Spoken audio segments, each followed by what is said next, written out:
Vi deler det op i to, hvor den første del handler om bonsaiens historie, hvor bonsaien egentlig stammer fra. De fleste tænker Japan, men det er ikke rigtigt.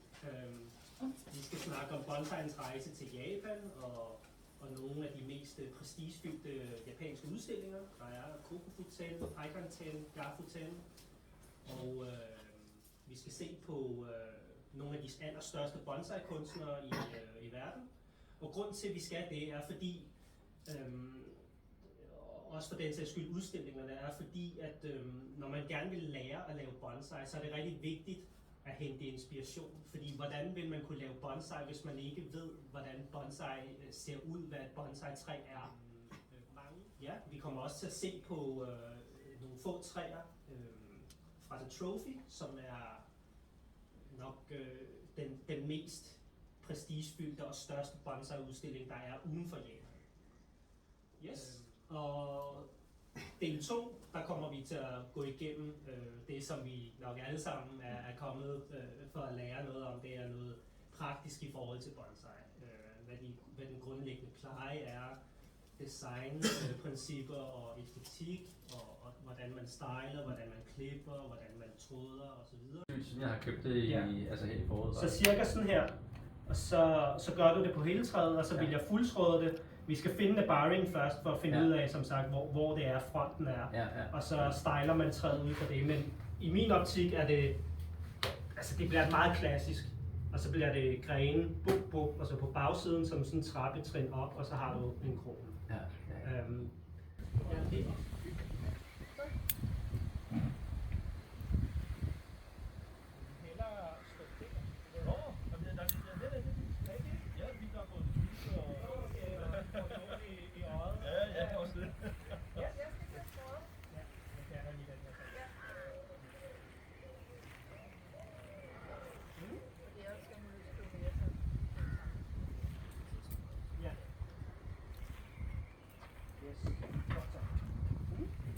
De er jo lidt forskellige tykkelser. Korrekt. Så. Ja. Yes, men jeg har noget tråd. Ja, men det var 2 meter, så jeg alle sammen. Nå, jeg tror det er jo. Nå, det er fint også.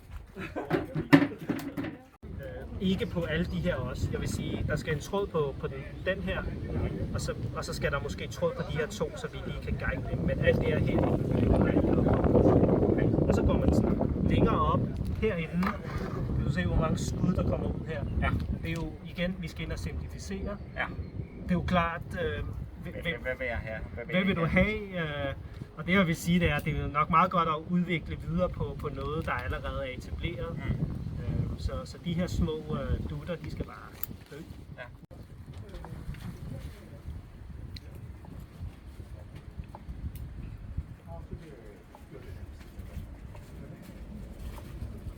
Okay, så gør man den her færdig.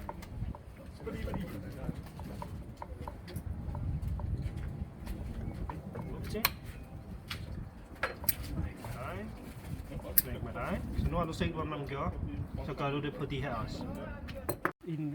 Et æbletræ vokser meget aggressivt, og grenene bliver tykke meget hurtigt, så det er vigtigt, at du får klippet grenene tilbage nu. Ja.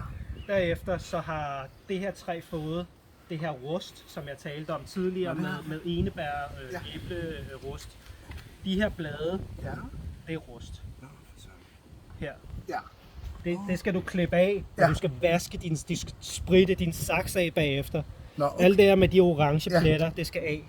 Okay. Og så du kan få det, så du kan få det ud, ikke? Ja, okay. Og folk vil endda gå så meget, sige så meget, at du skal næsten brænde det, altså det er ikke bare at lægge det. Nej. Derefter så bliver du også nødt til at reducere mængden af æbler. Okay. Jeg vil sige, ved hver klase, Ja. ikke mere end 2-3 stykker. Okay. Fint. Du kan også se, at æblerne her vokser ikke i samme tempo. Du kan se, at den her, den kommer aldrig til at være lige så stor som de andre. Så dem kan du lige så godt tage af. Okay. Fordi træet skal ikke, når det har så lille et rodsystem, blive overbelastet af at skulle lave så mange æbler. Okay. Så jeg vil sige, på det her træ, måske en 30-25 æbler i alt. Så gå ind og få kottet ned, ikke? Ja. Og så den måde, du så også vælger, hvilken æbler du bibeholder er. I stedet for, at du bare tager fat i en klase og bare klipper efterlade 2. Så planlæg lidt, hvordan æblerne hænger. Fordi det er meget pænere, hvis de hænger sådan her, end hvis de bare... Ja, præcis. Okay. Så gå ind og vælge, hvor du vil have æblerne. Og så få klippet. Men de der blade, de skal dø. Okay. Ja. Om det er jeg fandme glad for, at du lige nåede at se det så. Ja. Fedt. Dejligt, tak. På resten af koden. Ja. Og det er meget, som sagt, træet er meget clip and grow. Altså, det er små ting, man skal justere her.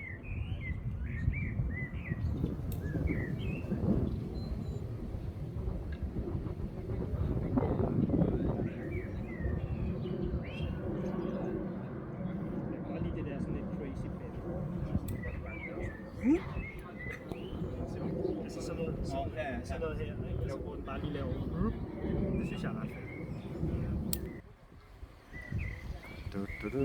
Den får jeg. Multigrøn. Så.